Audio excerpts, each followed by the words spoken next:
together, not only to honor the teachers who have devoted their lives to shaping the minds of past, present, and future generations, but also to recognize the paramount role education plays in the development of our nation. Teachers play crucial parts in preserving and transmitting this heritage to the next generation. They are the torchbearers of our values, our traditions, and our ideals that bind us together as Ghanaians. However, we cannot ignore the challenges that our teachers face in their noble profession. From inadequate resources to limited professional development opportunities, these hurdles can sometimes hinder their ability to provide the quality education our children deserve. It is our collective responsibility to address these issues and create an enabling environment where our teachers can thrive and continue to impact lives. I stand before you today committed to ensuring that our teachers receive the recognition, support, and resources they need. We will continue to work tirelessly to improve the conditions in which they teach and to provide continuous opportunities for their professional growth. All right, so welcome back. Okay. Anyway, this is the AM show, and we're back again. Hello, Samuel. Good to see you. Good to see you too, Bernice. Yeah, so that's President Akufo-Addo speaking at the Ghana Teacher Prize, and we know that yesterday was World Teachers Day. I saw a post on social media, though, where someone was asking whether teachers don't deserve a holiday too. Well, I even thought it was going to be, but I'm not sure it has ever been. Never been. So, but that's a legitimate question. Because we give farmers Day. So obviously we need to give them. Maybe the education ministry can think about it together with the relevant ministries and then see whether next year they can declare that as a holiday. But I don't think schools are schools back in session. They are. Yeah, schools are. Schools are back in session. Yeah, they are. They were back on Tuesday. All right, because it's different. Different schools are running different systems now, so it's quite difficult to keep up. Yeah. But it's interesting. It's coming after, yesterday you played that interview I had with Herbert Achampon. At the end of his interview, I was asking him, how should we celebrate teachers on a day like that? He said, all teachers want is increment in salaries. That the monies we give them are just meager. And so what would really make them feel celebrated is that we increase their salaries. And also give them better working conditions. He even made reference to, accommodation in rural communities where he, for example, is paying 100 cedis a month. That translates into 1,200 a year, but they're looking for 2 years. And he said for us in Accra, we think that 100 cedis is always no money. Yeah. But you have to look at it in the context of they in the rural community. Yeah. So all of these are part of the conditions of service that teachers are looking at. Yeah. Well, we have Dr. Peter Anti, Executive Director, Institute for Education Studies. Great to have you here. Now, I want to start off with you, sir, on a point that was raised by the Minister for Education, reacting to concerns about teacher shortage in Ghana. He says we don't have a shortage of teachers. What we have is a deployment issue. Your take, sir? Thank you very much, and good morning to your listeners and viewers. Well, of course, if the Minister of Education says that we don't have a shortage of teachers in Ghana, I think that it is a little bit erroneous. You have to look at teacher supply in relation to the number of enrollments that you have in the country. So, in the standard by the Ghana Education Service and by extension the Ministry of Education is that a class is supposed to be handled by, there should be between 25 to 35 students in the class. That is supposed to be handled by one teacher, what we call the teacher-people ratio. And that is supposed to be 1:20 to 35. So if we don't have shortage of teachers. It means that in every class in Ghana, basic school, senior high school level, the maximum students in the class that the teacher is supposed to handle should be 35 at most. But that is not the case. We have classes that are being handled by 75 teachers. We have classes that are being handled by, we have classes that are being handled, we have 75 students that are being handled by one teacher. We have classes that have about 80, 100 students that is being handled by one teacher. In that situation, it becomes a little bit difficult for some of us to agree to the point that we don't have teacher shortages. And when you talk about teacher deployment, that lies at the doorstep of the ministry. It's really a policy issue. Nobody in the education sector has the power to deploy teachers except a policy directive from the Ministry of Education. So if that is the challenge that he has identified, I ask myself, what has he done to ensure that this deployment issue is addressed? Again, we will have deployment issues because the very things that we have put in place to deal with teachers who are supposed to go to rural settings is still not being given them. They are supposed to have 20% of their basic pay given them. In terms of promotion, they are supposed to be given special dispensation and other things. All these things have not been given these teachers. So when you put a young guy to the village or to a deprived area, the maximum that you will stay there will be 2 years, because he looks at his colleagues in Accra and he looks at opportunities in Accra. And if he continues to stay in that particular place, it means that he's going to lag behind in terms of his personal development and other things. So definitely, he will move away. So we have not been able to design special packages for teachers that goes to these deprived areas.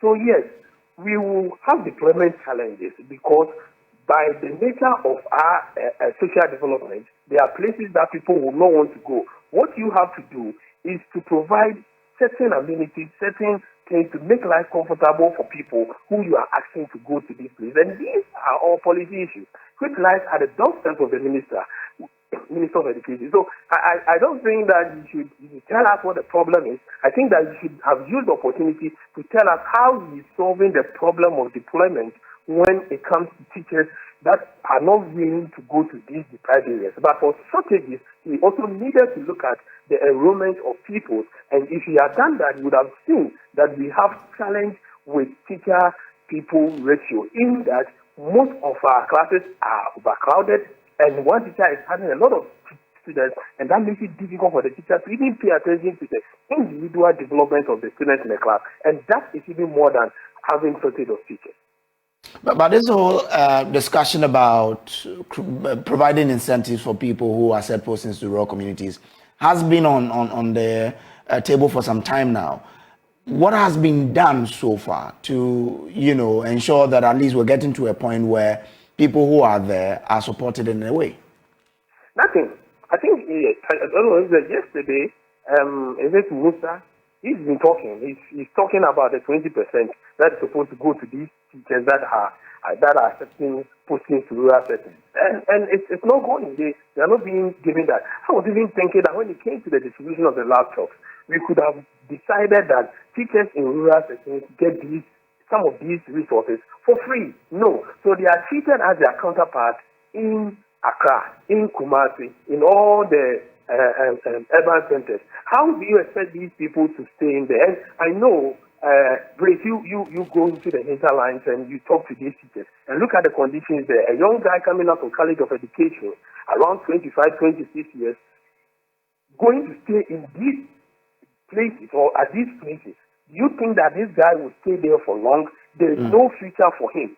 And that is the problem. I have been to places where NGOs have built nice accommodation for teachers, and the teachers come and they stay there. Okay, but when you have the teacher, the classroom is not anything to write home about. You don't have a staff common room. You don't even have a table that you can sit and mark students' scripts. At the same time, sometimes you go to the school and when it rains, the whole school has to come down. Sometimes you have to use a motorcycle or walk to wherever the school is. A young guy between the age of 22 to 25 will not continue to stay in this kind of environment. He would want to leave that place. And that is why when teachers are posted to these places, the maximum time they spend there is 2 years. And unfortunately, we are not doing anything we are not doing, because if we are doing something, I think that should have been the focus for anybody addressing teachers on this particular day. That this is what we are doing for you teachers to ensure that those in these places would have the comfort to be able to deliver their mandate as teachers. Okay, let me bring in the General Secretary of the NAT, Thomas Musa, now. Mr. Musa, so you are with the teachers. We are talking about better conditions of service. Where are we in terms of ensuring that we motivate the teachers who are set postings to these communities? I've been speaking to one of them who says that, look, even accommodation is a real challenge. They spend a lot of their money on rent. So thank you very much. Good morning to yourself, your listeners, the panel members. And let us also use this opportunity to congratulate all teachers for the hard work that they are doing to make Mother Ghana great and strong. We also thank all of you for your support and your contributions in encouraging us in these difficult times. Now to the issue, to the substantive issue. In fact, the current conditions under which the teachers are working, particularly in the deprived areas, is nothing to write home about. There is nothing to write home about. You see, as far back as 2009, because of this particular challenge, we negotiated and we all agreed with the employer that 20% of the gross salary of the teacher be paid to those who are set postings to the underserved communities. 14 years down the line, that money and that allowance has not been paid. We have engaged, went to the Labour Commission, gone on strike. As we speak now, we are really been sued at the Supreme Court. In the course of fighting for this thing, we are currently at the Supreme Court. So when you take this matter up, people think that you don't care about the children and all that. But who speaks for the teacher? Who speaks for the teacher? They go there, they risk their life, give up everything.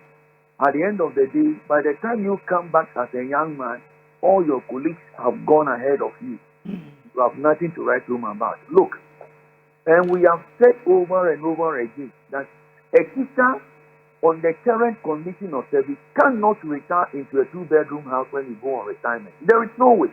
You cannot retire into a two-bedroom house.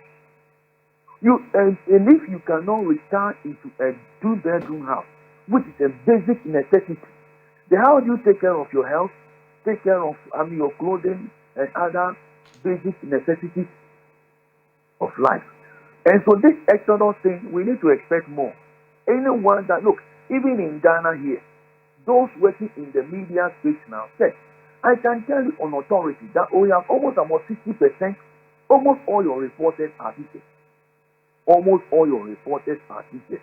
And when they get a post, they leave. So the teaching profession has become like a stepping stone. Everybody is looking for somewhere to fix himself, him or herself, and the person will leave. Is that how we want it to be?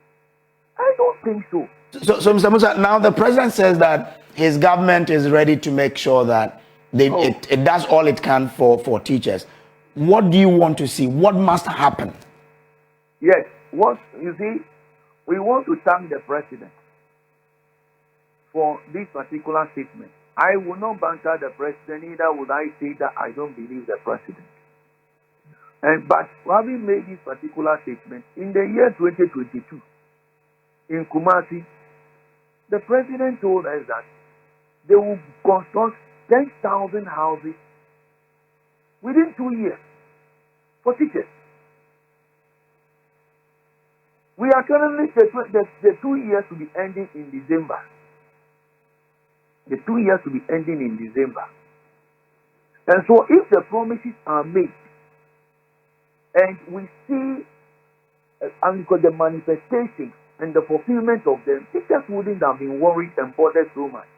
But the thing is that if in January 2022, we were told that 10,000 houses will be built for us, and we are in the month of October, we are left with 2 months so that 2 years will expire. And if you look into the 2017 budget, it is in there. The teacher housing scheme, it is in there. But these things have not seen the light of day. And so that is the concern. Like I've told you, a teacher cannot return into a 2-bedroom house.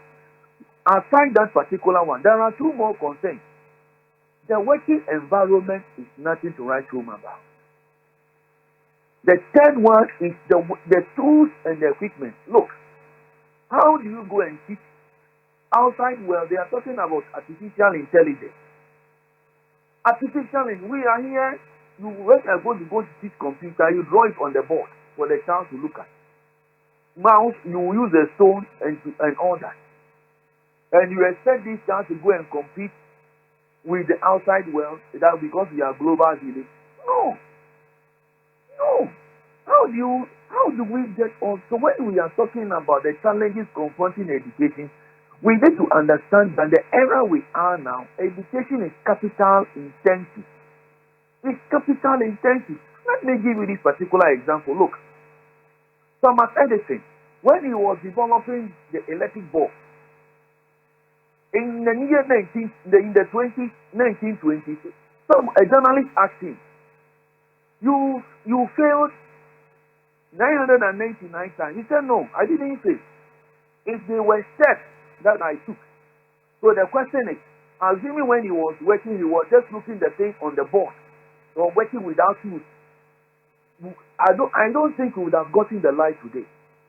Particularly because we are dealing with what we call the standard-based curriculum. And once we are dealing with the standard-based curriculum, this curriculum requires that the teacher, and then particularly the student, must have the material at his disposal to be playing with, to be learning with at his own pace. All these things are not there.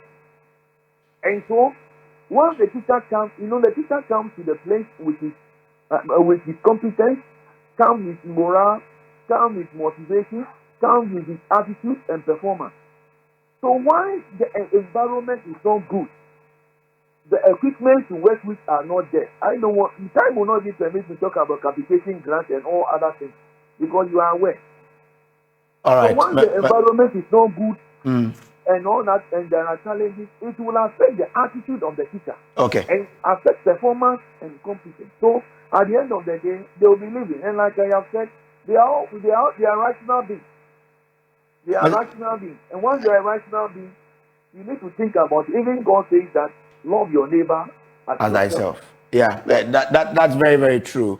I'm grateful to you for joining us with this insight there. It tells you that really, yes, the president has spoken, but because he's made the same promise or similar promise in 2022 and it hasn't seen the light of day, he doesn't want to say it. He doesn't want to say it, but when you listen to him, they cannot really trust. I mean, his first response to your question about the president, I mean, he said, "Oh, I mean, you could clearly tell that they've had enough of the promises." Yeah. But we have been getting some feedback on social media. Gideon Omega, she's watching us live, and he says that he's fed up with the long talk. Teachers are not treated well, and we want them to stay. He says, never. Oh.